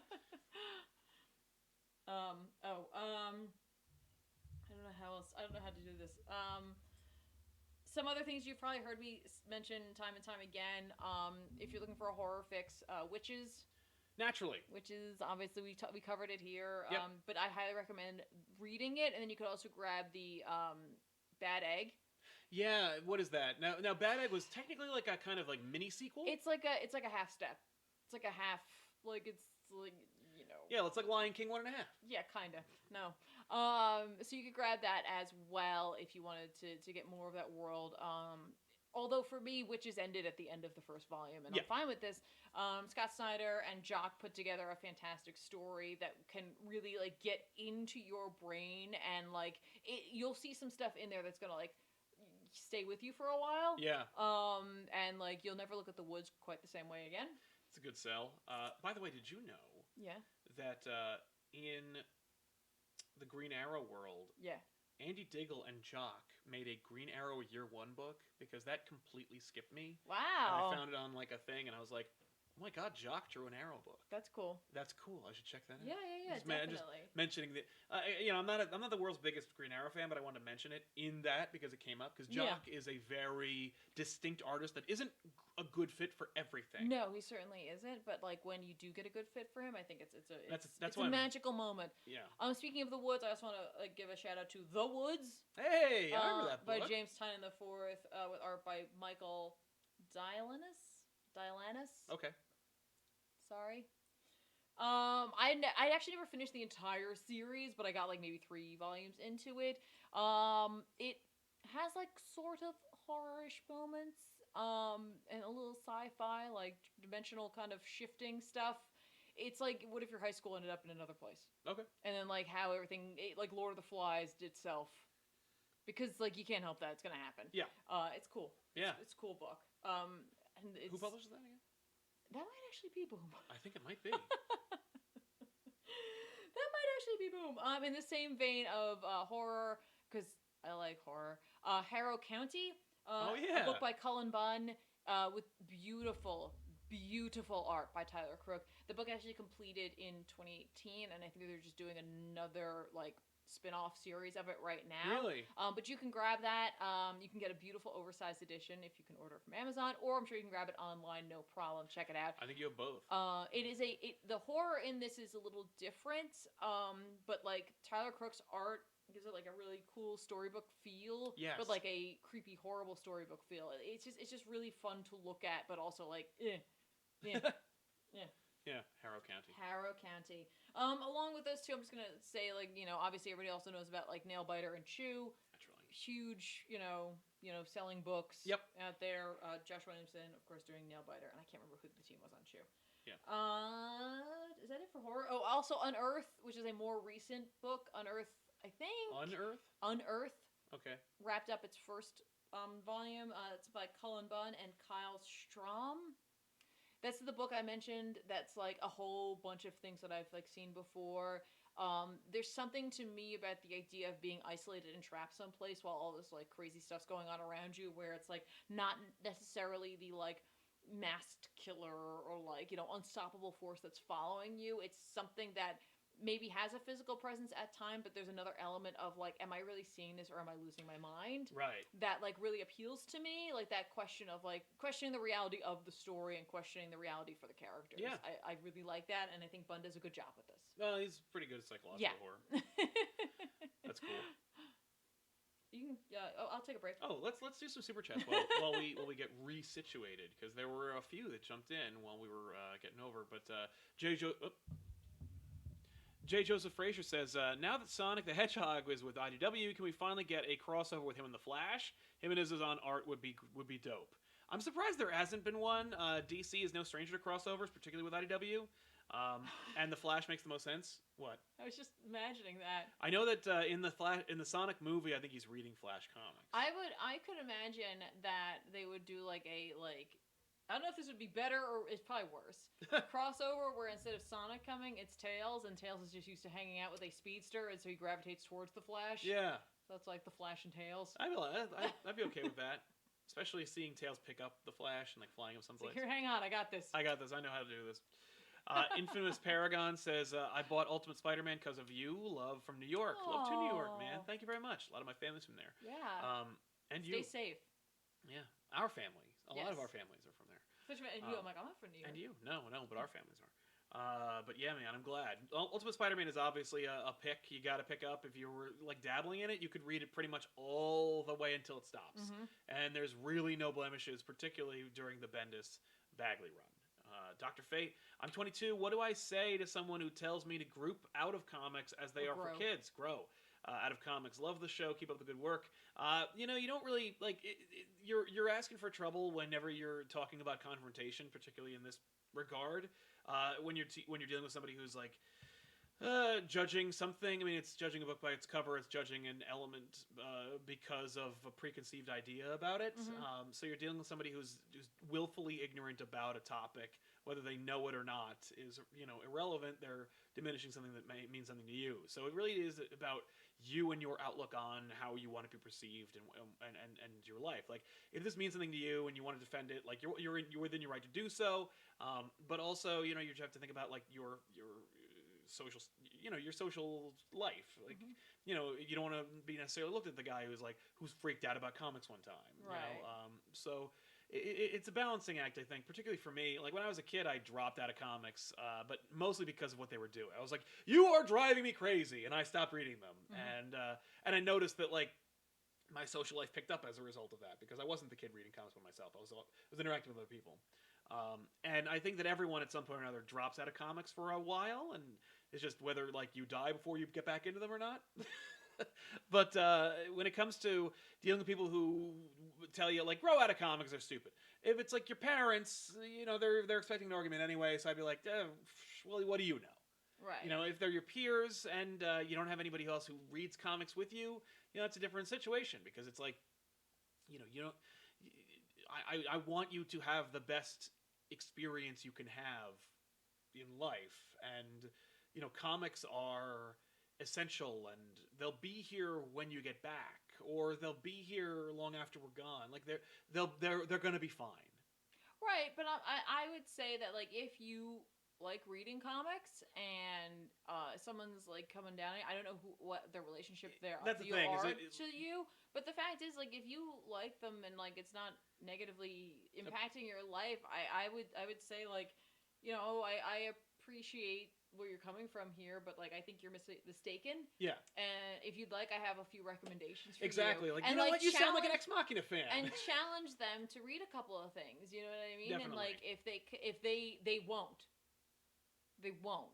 And so after that, they really have no argument, because if they haven't read the books, then they have no argument because they're unwilling. And that's good retort. It's like, Yeah. when are you going to grow up in comics? When are you going to pick up that book I recommended? Yeah. And if they do, then they're probably going to learn a little something, that they were wrong and that there is something more to them. And ultimately, the biggest thing is about education. It's about educating yourself and educating them. So in your case, like, if you don't have a good recommendation for them, or if you don't have a good retort, like, let's say it's your teacher, and they're like, "Oh, comics, well, they're not literature. Catcher in the Rye is literature." And it's like, if you don't have a good list in your pocket of like, "Oh yeah, boom, boom, boom, here's 4 things that are better than Catcher in the Rye," and if they read that, like, if they read them, they'll be convinced. Yeah. Then you should have that list. Yep. And same with with a person who's like ragging on you for no reason. If it's somebody who's willfully ignorant or deliberately giving you a hard time, there's no point in arguing with them or engaging them, because they're not doing it in a genuine way. They're just doing it to give you a hard time, not looking. They're not doing it because they're coming from a place of ignorance. They're coming from a place of malfeasance. Yeah, and if that's the case, then like they're not worth having a conversation with, and so we shouldn't worry too much about what they have to say. Agreed. You should keep up with your passions. Yes. Scoro says, having read Daredevil Yellow and Spider-Man Blue, I'm interested in the other Loeb Sale books. Would you recommend Hulk Gray or Captain America White? I'd recommend Hulk Gray. Yeah, we read a little bit of White, and I was like, I don't care. They lost their magic touch by then. They did. So I would not pick up Captain America White. You don't need to read that. Kenneth Dowling says, here's some more money for support. Thank you very much, Kenneth. We really appreciate it. By the way, Sal, Spider-Man is my top 3 favorite superheroes. I've watched your past videos. I've read almost all the Spidey books on your list. You're the man. Peace. Well, I'm glad to hear it. Thank you very much, man. Well, you got some reading to do then. Alex M., any creator-owned superhero universe that you really like? Astro City, Invincible, Powers, etc. Invincible's cool. It's one guy the whole time, so like that's really awesome. Also, it makes sense. And it goes in linear order. And it has a satisfying conclusion. As far as independent superheroes, like I'm not really the Max, but he's not really a superhero. Like I like independent stories about heroes, but like Bone, but he's not a superhero. It's more like that. Yeah. So, that's what I recommend. I don't read a lot of creator-owned superheroes. No, me either. Like when I usually go into indie, it's to get out of that. It's to get away from the capes for a little bit. Exactly. Ben Wilson says, look, work from home checklist, laptop, check, coffee, check, ComicPOP, check. Nice. Well, looks like you are ready to work. Check. As far as other recommendations go, if you're like a Daredevil fan, as we heard from Daredevil Yellow, obviously that's on my list. It's a great distillation of Daredevil. If you are looking to get into Daredevil and you know nothing about him, read Daredevil Yellow. Like Spider-Man Blue, it does a great job of being like, hey, here's the universe in a beautiful fashion. You'll feel reverence for characters you don't even know. It's like watching Star Trek 4, where you're like, oh, look at these. They look like they're having a really good time. I wish I knew anything about their relationships. And then you go back and watch more. That's how I feel about Star Trek. There you go. Venomous says, love the show, guys. Gotta go to work. We'll watch later. Thank you very much. Thanks so much. And that's right, you can watch it on the rebound. Thank you. As far as other runs for Daredevil, if you're interested in Daredevil, if you're like, I want to get into Daredevil, what do I read? You can't go wrong with the Frank Miller trilogy of collections. Okay. This includes stuff like Man Without Fear and the Elektra Saga, and Born Again. The Elektra Saga, Man Without Fear, Born Again, you're good for Daredevil. There's so much more, but read those. If I can piggyback off of that, because like, hey, this is what I'll do here. I'll just like dovetail off of this. Yeah. There was a book I saw because I was looking up the team for another book to make sure I got the names correctly, and I was like, wait, this happened? So like, here's the thing I want to check out during this time period. I want to get my hands on Marvel graphic novel number 24. Yes. Love and War, which is written by Frank Miller with art by Sienkiewicz. I like Sienkiewicz's art a lot, and so like I know he's done work before, but like I was like when I saw some of the pages, I was like, I really want to see more of this story. It's like it's literally like a done in one. Right. So like it's one of those oversized square big guys. And I want to snag that. I want to check it out as well. Miller and Sienkiewicz have a great chemistry together. You could also check out. What does it do with Vanessa? Oh kind no! Did you know Sienkiewicz? They straight up in Spider-Verse used his version of the Kingpin in their movie. He didn't know until he saw it. Oh. I would also recommend Guardian Devil if you are interested in like a lot of really great looking Daredevil art that's covered in word balloons because it's written by Kevin Smith with art by Joe Quesada. It's a lot of fun. It's ridiculous, but like cool. And Quesada helps keep it grounded. I really dig it. Right. If you gotta read Out by Bendis, um, equally by Bendis, you must read End of Days as like a good last Daredevil story. We did it on packages. Great run. But yeah, End of Days is basically Daredevil the end. Read Man Without Fear by Brubaker. I would also recommend the Wade Samney Daredevil run. It was a lot of fun, very high flying, like just plus it's Chris Samney. I go back and forth on Wade. Yes, Because Wade. he's written like some incredible works, then he's written some stuff where I'm like, why did you do that? Yeah, no, What? yeah, I agree. But the Wade Samney run is really, really good. I think it's when Wade has Samney, you can't go wrong because Samney helps write it. But yeah, Brubaker from Wade Samney, and of course, if you are looking to once you're done with all of that, then go pick up the Zdarsky run because Zdarsky will get you back to basics and bring you up to speed on what's going on. Okay. But those are some seminal Daredevil books where if you're like, I love Daredevil, or I think I might, these are the books where you're like, oh, I'm going to like Daredevil now. And then you're going to read other ones and you go, oh my god, what the hell is Ann Nocenti doing? That being said, Nocenti has her own style, and it's very specific, and it's really off the wall. The Christmas with the Devil is ridiculous and straight up autobiographical. But yeah, that's something I would recommend. Okay. If you want to stick with crazy people who dress up and run around the Marvel Universe rooftops, I also recommend Moon Knight books. Okay. There's a couple of Mooney books that I like. If you're like, I don't know anything about Moon Knight, but I want to be ready for that series that's never going to come out. This is 2022. Yeah, sure. It's coming. You really have to pick up The Bottom from Charlie Houston and David Finch. I know it's all the way down there, but you'll get there. Yeah, just reach. And but the David Finch, Charlie Houston run is a great jumping on point for Moon Knight. I would recommend it over reading like the classic Moon Knight stories or the older stuff like by Doug Mensch, because it is written by a uber fan of Moon Knight who is trying his damnedest to give you his version of what he like saw when he read Moon Knight books. He's a crime novelist and a Moon Knight author. Dude knows his stuff, and David Finch gives it the grit it needs. You got to read The Bottom. I would highly recommend the Doug Mensch run.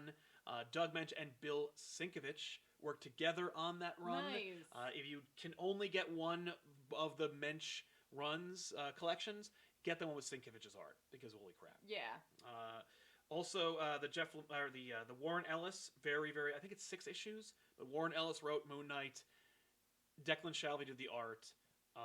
We reviewed like 1 or 2 issues on our older version of Off the Rack. It is so damn good. It's just worth buying. I've been wanting to do it on the couch for a long time, but like, it's also hard to get for some reason. But like, if you can, go get it. From there, you dovetail into Jeff Lemire's run. That's going to keep you up to speed as to what Moon Knight's all about. And if you're just a little bit more interested in what the hell Moon Knight was all about, but looking for more superheroes, you can read Secret Avengers by Brubaker. Moon Knight's on that team, and he does a decent job with Moon Knight there. Nice. That's some Mooney. All right. I'm going back in indie real quick before we... do you want to do Super Chats? No. Yeah, no, go ahead. All right. There's not a lot. What was Let's it? do it. Jeremiah Muhammad says, Thanks for keeping the content flowing during these precarious times. Well, you're very welcome. Thanks for being with us during these times. Thank you for hanging out. Flashpool says, what about some good books from the big two that are Elseworlds and or self-contained? Also, Tiff looks #Tiffy fresh. Big two Elseworlds books. You could always, any crossover is an Elseworlds book. But I would recommend Gotham by Gaslight. Any of the Batman stuff is at least interesting. I know it wasn't great, but I would totally recommend Red Rain. Yeah. That whole thing. It's a ridiculous ride, and like so the tonal difference between the first part to the second part of like Batman being a vampire is over the top. I'm sure you can get it for like nothing. Yep. You know what I mean? Like, it's just a ridiculous Elseworld story. And I would recommend End of Days, that Daredevil End of Days book. It's basically an Elseworlds book. Read that too. There you go.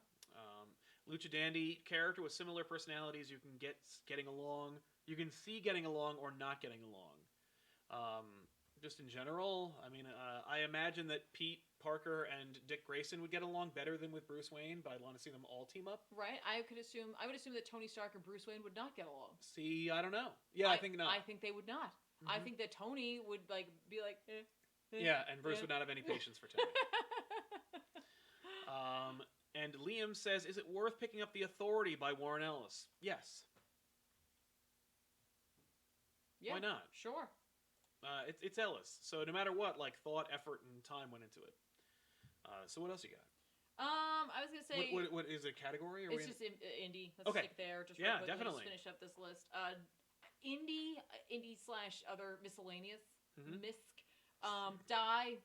By Kieran Gillen and Stephanie Hans. You can grab the first volume of that. You know, if you go to Kieran Gillen's website, that is his image. Well, it's a spectacular book. I know he really likes writing Once and Future, but I know he did that as like kind of a palate cleanser action movie, and he pitches it as an action movie. Die is a little more character driven, a little more story driven. There's a lot of layers to that book, and I think there's a little something there for anyone who is interested in that sort of world. The world of broken individuals who get trapped in a hellish Jumanji style D&D game, and then have to go back to it, right? Like, and deal with that. Like, you know, that Saga technically is another book that's not on here. No, because literally, like, if you're the Saga person. Like, if you haven't already guessed that I think you should buy Saga, there's no helping you. I'm sorry, like, but yeah, I can't. Like, it's just like that's definitely Monstrous by Marjorie Liu and Sana Takeda. Just a really cool fantasy story with really incredible art. Totally crazy world building with a like hyper violent side to it you don't see coming. Wicked and Divine, just throwing it out there. That just ended recently, so you can actually read all of it and know that there's the whole story. Nice. Again by Kieran Gillen and James McKelvey. I always get this wrong. I was going to say East of West. I think everybody knows East of West because it's a Hickman book. You know what's funny? Like, I know people have heard of it, but yeah. And Nick Dragata, it's like a crazy Western meets sci-fi meets like in-depth examination of religion with like some really cool looking art and design. And like, I love Crow. From that series, I think she's a spectacular design. But along the lines of like alternate weird like pseudo-American history, right? Manifest Destiny. Not a lot of people talk about it. I dig that book. I did a hack and splash on it. It's my favorite episode. It's the last episode we ever did. Yep. By Chris Dingus, and art by Matthew Roberts. It's an alternate history for America, for the Lewis and Clark expedition. It has a lot of like crazy mythology and like weird like supernatural and magical events that could have happened in like the Wild West and like kind of what America killed in a sense. It's kind of cool if you dig that kind of thing. And then not an independent comic, but I put it in here because I didn't know where else to put it. But if right now you're looking for something and you want something kind of big, and you want something that's gonna like keep you up at night, you already know it. You've already heard of it 1,000 times. I just want to put it out there that like we always think Western, and we could open up a whole can of worms here. But I just want to say one thing: take a minute, go grab Uzumaki by Junji Ito and read it. There's so many other Junji Ito books you could read. I'm just gonna say grab Uzumaki because like it's a really good like. Here's the story. It's big. It'll give you a lot to delve into with his art. And his style of storytelling. Yeah. But just putting it out there. Yeah. Not for the faint of heart, by the way. No.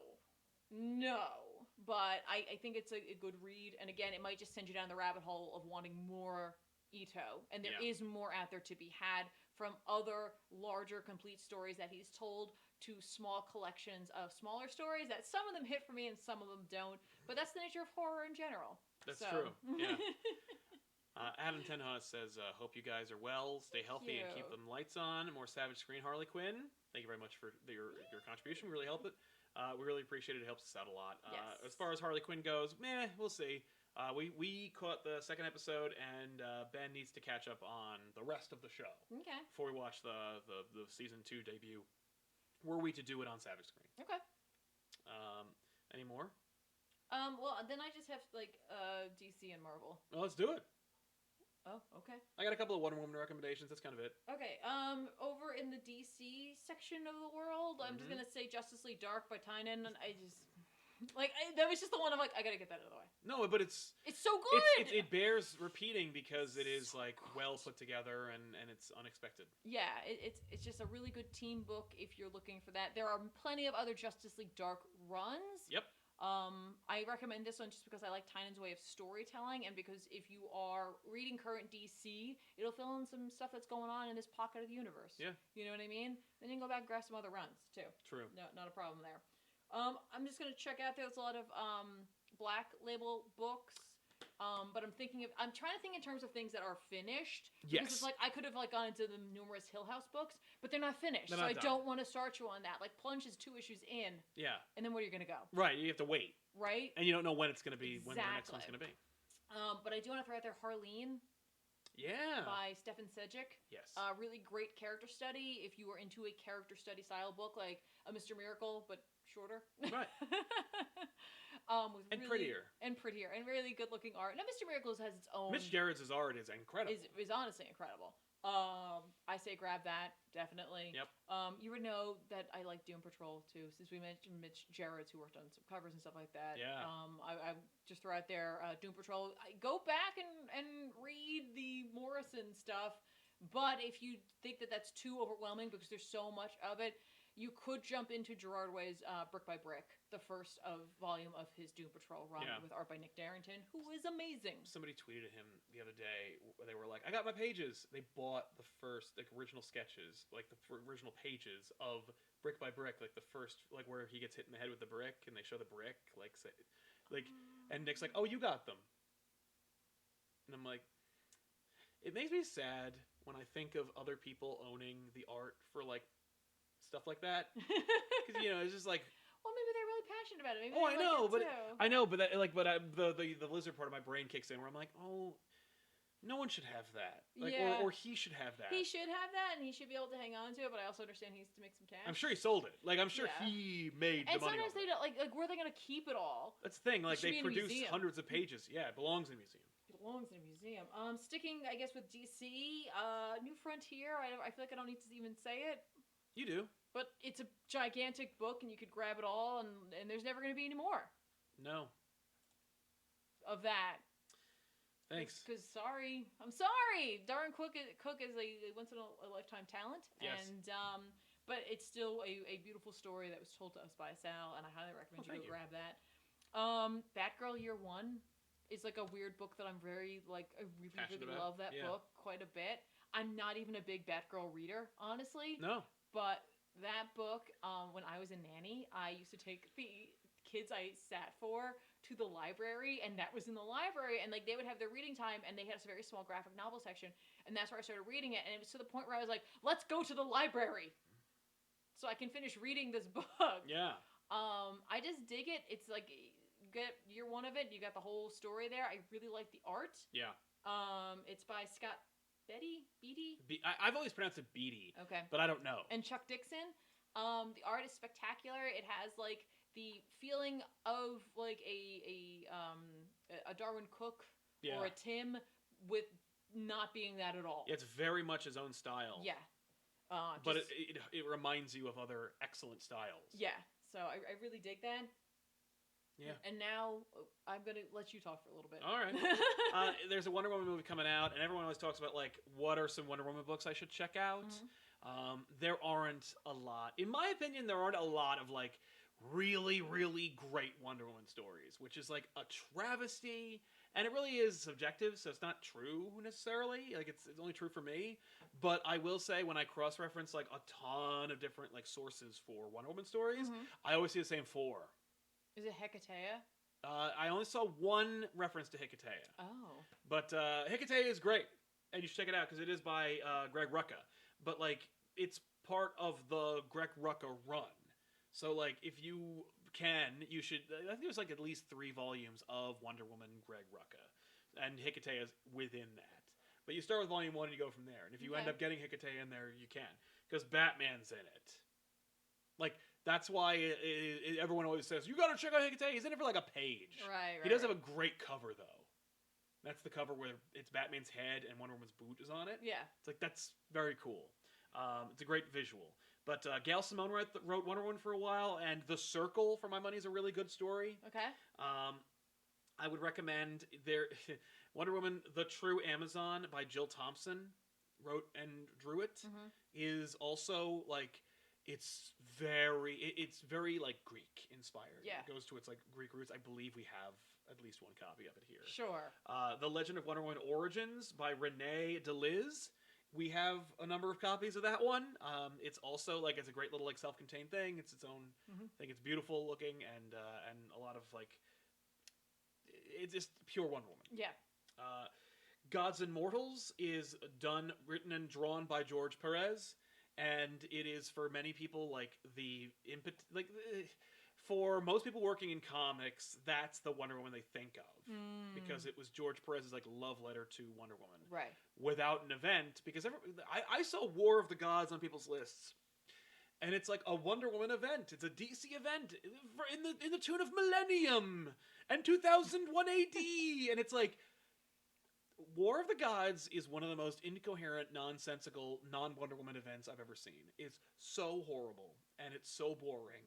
And Wonder Woman is maybe in like 8 pages of it. It's so much of a waste of your time. Yeah. It's why maybe we'll do it one day. I was like thinking about doing it for back issues to tie in with Wonder Woman 84. Yeah. So I'm like, hey, Wonder Woman event. But it's like, she's not, it's such a cheat. Right. It's just in name only. Yeah. She's the impetus behind it and everything. And Cersei's the main villain. But like, no. And of course, because of your influence, Brian Azzarello, it's the only Brian Azzarello That was what I was going to say. I was like, I really like Azzarello's Wonder Woman. Yes. But I like it because I like the deep mythology that he pulls from, and he kind of crafts this, like, you know, new Greek It's mythology. a new myth. And yeah. But moreover, for me, it's less mean-spirited than his other superhero work. It's like he's... Like, when he writes anything Batman, it's like he's trying to take him down a peg or two. He's like, Batman's too big and too important and too interesting. Or at the very least, he's too popular. So when I get on him, or when he wrote Superman, he's like, Superman is too hopeful. What if I took away the hope? Or like with Batman, like, whoa, he's too capable. What if I made him an asshole? But like with Wonder Woman, he's like, oh, well, I really should probably try to like make Wonder Woman like appealing. I really dug the whole it. thing is very appealing. Yeah, I just really dug it. It was just, it was up my alley, and I recognized though that for a lot of people that was not. No, because they're thinking of like the Perez run, like they're always thinking of it in that term. Exactly. And this is something else. Right, but it's like if you never have dug Wonder Woman before, like if you did read Perez and you're like, maybe this isn't for me, I would recommend you try the Azzarello run then, because maybe what you're missing is that mythology and that tie to it, like literally having like Hades show up. Yes. Like. And that design for Hades. It's really cool. It's really, really neat. Like, I love so much of it. And, like, that's the book I'm just like, yeah, you could totally cross over with God of War, too. That'd be fun. Oh, yeah. Yes, that would be very cool. But those are some Wonder Woman books I think you should check out if you are like, I kind of want to check out Wonder Woman. Cool. You know. You have one more list, or? I don't need to do it. It's just, it's a couple of Green Arrow books. Okay. Like, hey, if you like Green I Arrow. was just going to jump back over, because... we couldn't leave DC without turning over the Vertigo rock. Not at all. Because, you know, that got thrown away into the trash someplace. Yes, but, yes. It still exists and you can still find it. Yeah, DC lost their reference for I'm it. obviously going to already tell you the thing you know I'm going to say, but Sandman Preludes and Nocturnes. Yep. You can grab that.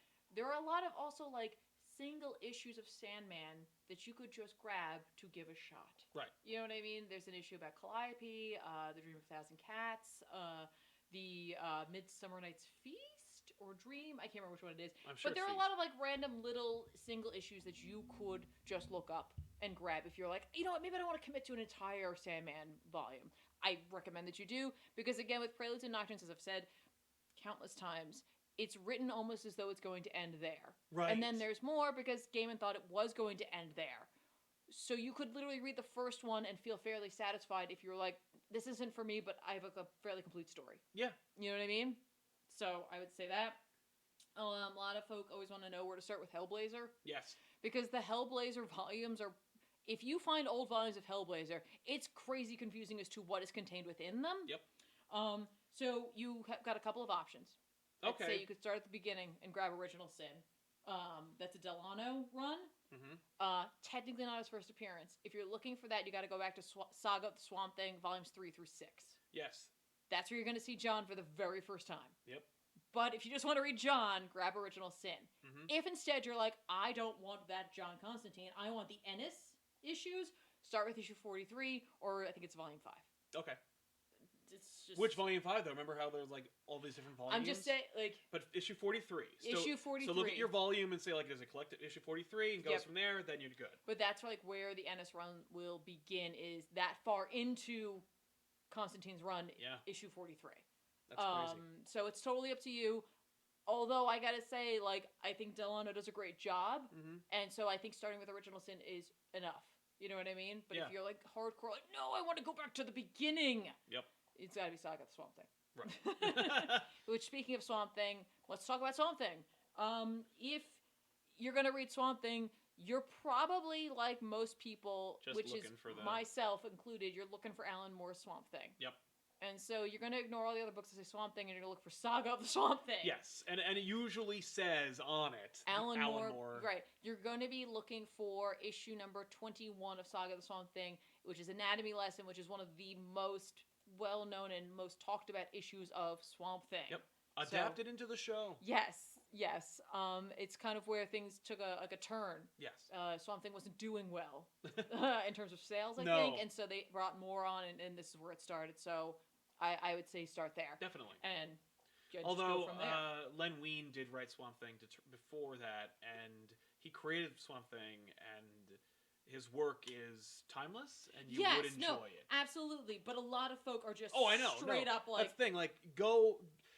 No one's judging you when you read by yourself. So, like, go read your Alan Moore stuff. Then go back and take a look at the Wein stuff. Yeah, exactly. So... Do you have a Batman list? I assume you have a Batman list. I made a Batman list for Instagram, but I can share it here. There's a ton of Batman you can get, like, across the board. Right. The recommendation list that I had was books that included, like, basically they were just runs that are completed that you can just get into, and it'll take a lot of time. Right. Well, I just didn't know if you had one, because I know you mentioned that you had Arrow, so I don't know if you want to go there, and then I can go to my Marvel stuff. Yeah. I mean, I'll share my Batman really quick. I figured maybe people wait for it. That's the one they want. Okay, yeah, I'll hang on to my Batman then. But for Arrow, I mean, like, obviously there's the Grell run, like the Mike Grell run, which includes things like Longbow Hunters and Hunter's Moon. It's very different and very stylized and very dark. Is that the one with all the drugs and the mountain and the why are we in the mountains having a drug deal? Yes, that one.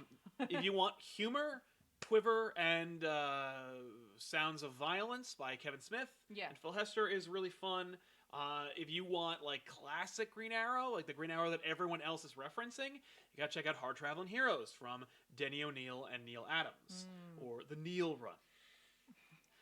But yeah, the Hard Traveling Heroes it's not a purely Green Arrow story; it's a Green Arrow Green Lantern story. Okay. But some of the best art from Neil Adams' career, and some of the most, like, this is the character of Ollie Queen now. Of his career. Yeah. Archer's Quest by Brad Meltzer is also really good. Brad Meltzer, I think, wrote Identity Crisis. But Archer's Quest is pretty good as well. Mm-hmm. And of course, if you must read a New 52 book, you could do worse than Jeff Lemire's run with The Kill Machine. These are all Green Arrow books that are, like, run the gamut and represent a different version of Ollie that you'll probably enjoy. The Kill Machine? The Kill Machine. That's right. Yeah. So those are my I read arrows. A little bit of the Rebirth run for a little bit. I don't know what ended up happening with that. Yeah, you just fell off. Because totally that's what happens. I feel bad. I feel bad about that. Yeah, I did the same thing with the Rebirth Wonder Woman run, which I wanted to enjoy a lot, and I think it was good, but just not good enough for me to get into it. Same deal, by the way. I didn't recommend Grant Morrison's Earth 1 Wonder Woman. Yeah. Yeah, like, I get it, but, like, I prefer the art. Yeah. You know, like, I think the Dodsons worked on that one, and I love that image of her holding the tank. Like, great stuff. Yeah. But overall... Well, we could literally just name books stuff forever. Well, and that's the thing. We can name things you're going to put in the comments, but, like, why? You're going to do that for me. Well, no, I don't even mean that. I just mean, like, we've got X amount of time on the show, and, like... Oh, we've already half hour over time. Oh, are we really? Yeah. Okay, then let me finish up real quick. My Marvel stuff, which was, like, random, because it's like, here's the thing. What would you expect me to say for Marvel? Ghost Rider. I was gonna say Doctor Strange the Doctor Oath, Strange, yeah. Doctor Strange, like Way of the Weird, like Aaron, you know what I mean? Like, that's what you're expecting from me. Right. So I didn't put Jason this on Aaron, here. that kind of thing, yeah. Did not put that on there. Jason Aaron's on here. You should check that out. Yes, you should, absolutely. I threw on there the thing that everybody has already read, but if you haven't, go back and read Old Man Logan. Yeah. Mark Miller and Steve McNiven. Just do it. Like, if you haven't read it for some reason, it's just go get it. It's so crazy. Yes. By the way, if you like that, you should also check out Sorrentino and Lemire's Old Man Logan. Yeah, exactly. But like, you can just grab the Mark Miller. It's all self-contained. Steve McNiven. You just grab that. You don't have to do anything else beyond that if you don't want to. But like, it is just such an incredible story, especially if you have like a cursory knowledge of the Marvel universe, because there's like a lot of imagery in there that like hits you hard. Right. Then along the same lines of like, wow, crazy universe, 1602. Written by, of course, Neil Gaiman or by Andy Kubert. Oh. Enhanced pencils by Andy Kubert. Yeah. We've talked about it, obviously, here, both of those books. We've talked about on back issues. But 1602, if you're looking for something, you're like, oh, I always wanted to, like, I'll read that someday. Now's the time. Yeah. Now that someday has come. It's just a really spectacular story set in a very different time period for the Marvel Universe. And again, one of those things where it's like, if you have a knowledge of the Marvel Universe at like cursory at best, you're gonna get a lot that's happening in there. And like, it's just fun. I'm gonna toss out Rogue and Gambit or Mr. and Mrs. X, either or. Yeah. Rogue and Gambit comes before Mr. and Mrs. X.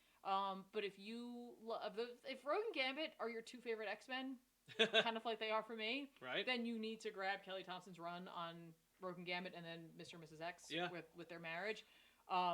Just so much fun. Kelly Thompson clearly has a big love for those two mutants, especially in the time period that like I learned about them. Yeah.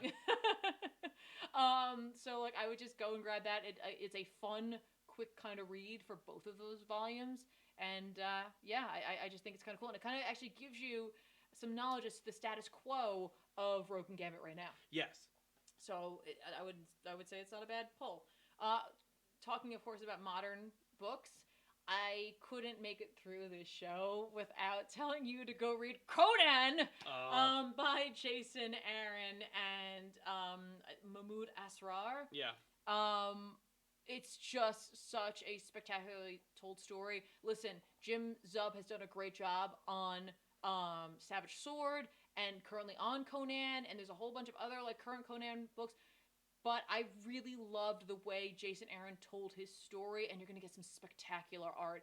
And honestly, like if you grab the first volume, the way each like issue is set up, there is an overarching story, but like each issue is kind of its own little self-contained world. And so it's like you can read it like an issue and then put it down. Right. And you can come back to it later and it's going to be right there waiting for you. You're not going to want to, but please go get Conan. Yes. By Jason Aaron. I also want to give a shout out to Into Shambhala, another one of those Marvel graphic novels. This is my Doctor Strange for the list. Yeah. Because it's one of those books that everyone has kind of forgotten about. J.M. DeMatteis and Dan Green told a very different story about Doctor Strange. It is out there. Yep. But not in that, like, cosmic, trippy, psychedelic. That's the word I wanted. Oh, okay. Psychedelic was exactly the word I wanted. Sort of sense. This is going more into like the psychedelic terms of like magic and mysticism, and like leaning heavily into that. Right. With some art that I've never seen before done. No. For Doctor Strange, it is a beautiful book. If you can get it. You can find it. If you can find it. Because it's not collected. Well, because it's just a Marvel graphic novel. Yeah. So you'll have to find it. I don't know if it's digital. It might be. I doubt it. But like, I love this story. Yep. It's just such a trip. Yeah. It's a trip. And then the last thing I have for this, like, I was like, oh yeah, I'm gonna recommend the Dan Abnett run on Guardians of the Galaxy. Oh yeah. Because I have like a real soft spot for that book because that was one of those books I just kind of picked up on my own. Yeah. When I first was getting more into reading Big Two stuff, because it was like I read Doctor Strange, and I read indie books, Right. And occasionally I read some Batman, but that was it. And then this, like, for some reason, I was really drawn to this. And a lot of people say it's where they drew a lot for the movies. Yes. But that's like, where they got the team. I feel like it's weirdly, like, nobody really talks about the Abnett run. Not really. Well, they used to. Like, when it was happening, people were talking about how great it was and how much they were enjoying it. Yeah. And when they tried to do more of it without him, people kept comparing it to it. But, like, now enough time's passed where it's getting forgotten. Yeah, so I would say go back and grab that. There's some imagery in there that I've never forgotten, like when Gamora yeah, like there's this really spectacular moment where she does something like over the top, and then there's like this like office style sort of interview with her later on, and like it's rough. Yeah, it's rough. But that book really stuck with me, so I just wanted to throw it out there because I don't talk about it a whole lot. Yeah, it's also a good segue into Annihilation, which is one of the best Marvel events. There you go. So check that out as well. Yeah, it really threw me off, by the way, that like later on, like Quasar is not part of anything. Yeah. And like this is like Phi Lavelle. Yeah, I was like, wait, what? Yeah, no, I killed her off. Frosty50 helping us out. Thank you very much, so Frosty. Artist FKA Red says, how do you feel about Kelly Thompson on Deadpool? I like it, but again, like I'm not a big Deadpool reader, but I feel like her like sarcastic, chatty tone really works for Deadpool, and we saw a little bit of Deadpool in her Mr. and Mrs. X because he shows up for like an issue or so. That's right. Because he obviously has a thing for Rogue, so he inserts himself into their relationship. So I kind of like it, but I'm not sure how it stacks up for hardcore Deadpool readers compared to other runs. Right. Heroing 2.0. Hey Sal, what would you say is your favorite part of the JMS Spider-Man run? Mine is probably the Pete MJ May stuff, the issues where he helps kids in his school and other people. I like that too. I really enjoy JMS's run overall, but there are a lot of like asterisks after that. But Happy Birthday is where it's at. That's like the end all be all in terms of his like ability to tell some of the best Spider-Man stories is through his Happy Birthday. Yeah, you know it is. I was like, is that it's excellent. It's also definitely worth reading. I was literally about to be like, what's the one with Doctor Strange and him? Yeah, where it made me cry. Yeah, that's the one. Okay, yeah. Excellent. Like a baby. Yeah, right. Like a straight up ugly cry in that book. Yeah. But when he joins the Avengers and he moves in, good stuff until Civil War, like everything. And Jose Armendariz says, have you ever thought about doing a podcast or show with everybody like Harmontown, where the subject could be anything or end up being a hilarious mess? Love you guys and the channel for 4 years. Nice to know that, man. Thank you very much. Thank you. We've never really thought about doing an actual show, like a podcast with all of us. It would end up being like a mess. Yeah, we should...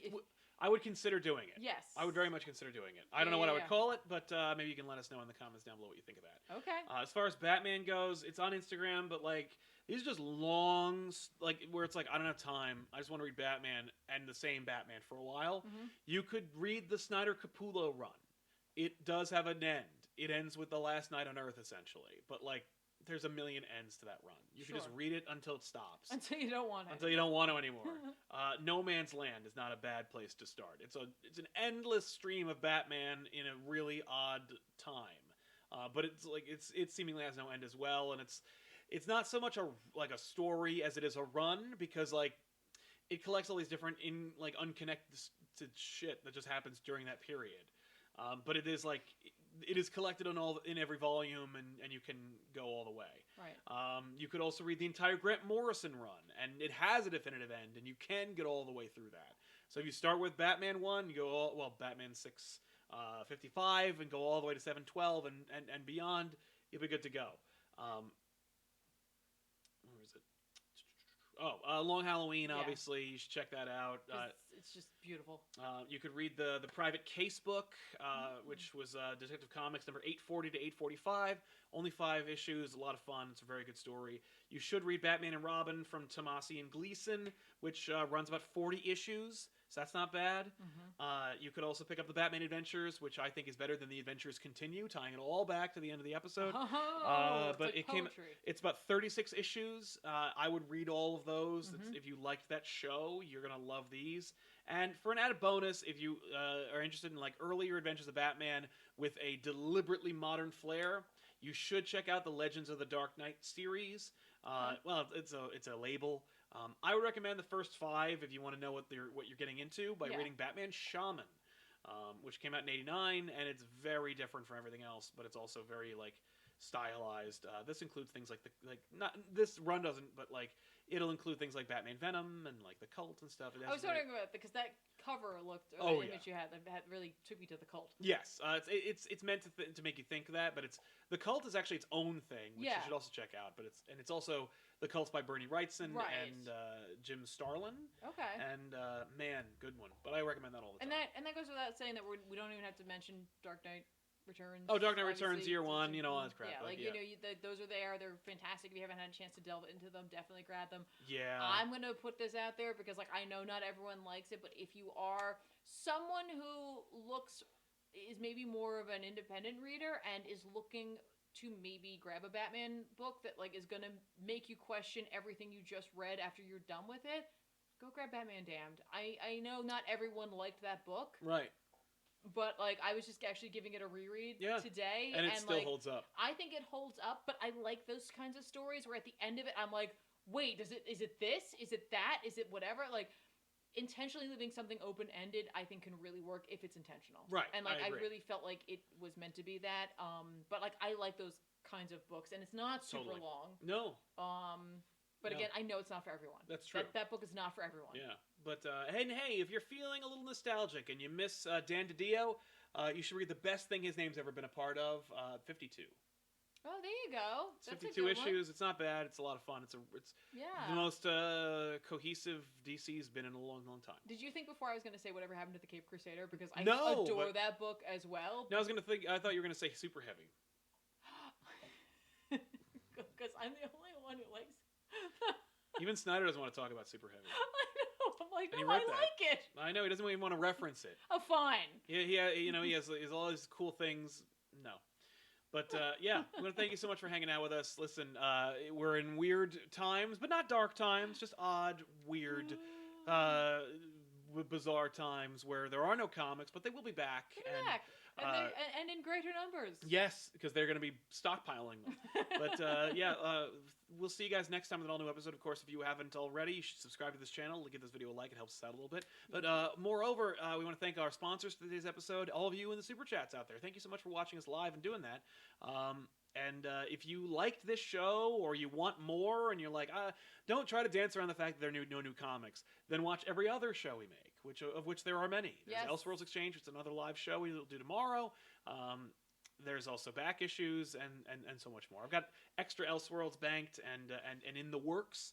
And of course, if you are looking for a long exposure to us, you should go back and find Harbor Patrol Campaign 1 and reacquaint yourself with those Why would you characters. call it exposure? By the way, I love talking about Super Heavy because then the Super Heavy fans come out and I'm like, They're like, hey, I like that too. Yeah. Hooray, sorry. But no, that's all right. But we'll see you guys next time with an all-new episode of Off the Rack. I am Sal. And I'm Tiffany. So long, everybody. Thanks Bye, for watching. guys.